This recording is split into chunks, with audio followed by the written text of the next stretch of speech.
டெல்லியில் நடைபெற்ற கார் வெடிப்பு சம்பவத்தை தொடர்ந்து தூத்துக்குடி கடல் பகுதியில் தமிழக கடலோர பாதுகாப்பு குழும காவல்துறையினர் 3 படகுகள் மூலம் தீவிர ரோந்து பணியில் ஈடுபட்டு வருகின்றனர்.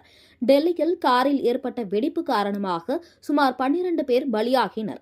20க்கும் மேற்பட்டோர் படுகாயமடைந்து மருத்துவமனையில் சிகிச்சை பெற்று வருகின்றனர்.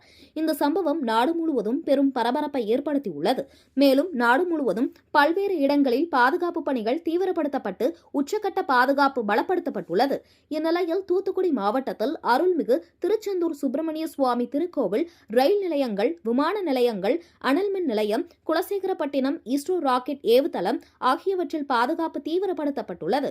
இதனைத் தொடர்ந்து தூத்துக்குடி மாவட்ட கடலோர பாதுகாப்பு குழுமம் காவல்துறையினர் டிஎஸ்பி ராஜன் உத்தரவின் பேரில் கடலோர பாதுகாப்பு குழும ஆய்வாளர் பேச்சுமுத்து தலைமையில் மறு அறிவிப்பு வரும் வரை தூத்துக்குடி கடல் பகுதியில் படகு மூலம் தீவிர ரோந்து பணியில் ஈடுபட்டு வருகின்றனர். மேலும் சந்தேகம் படும்படி ஏதேனும் படகுகள் கடலில் ஊடுருவல் இருக்கிறதா என்பது குறித்து கடல் பகுதியில் தீவிரமாக ரோந்து பணியில் ஈடுபட்டு வருகின்றனர். 3 படகுகள் மூலம் வேம்பார் முதல் பெரிய தாளை வரை 5 கடல் மைல் தொலைவிற்கு உட்பட கடல் பகுதியில் தீவிரமாக ரோந்து பணியில் ஈடுபட்டு வருகின்றனர். மேலும் கடலோர சோதனை சாவடிகளில் மற்றும் வாகன சோதனையிலும் ஈடுபட்டு வருகின்றனர்.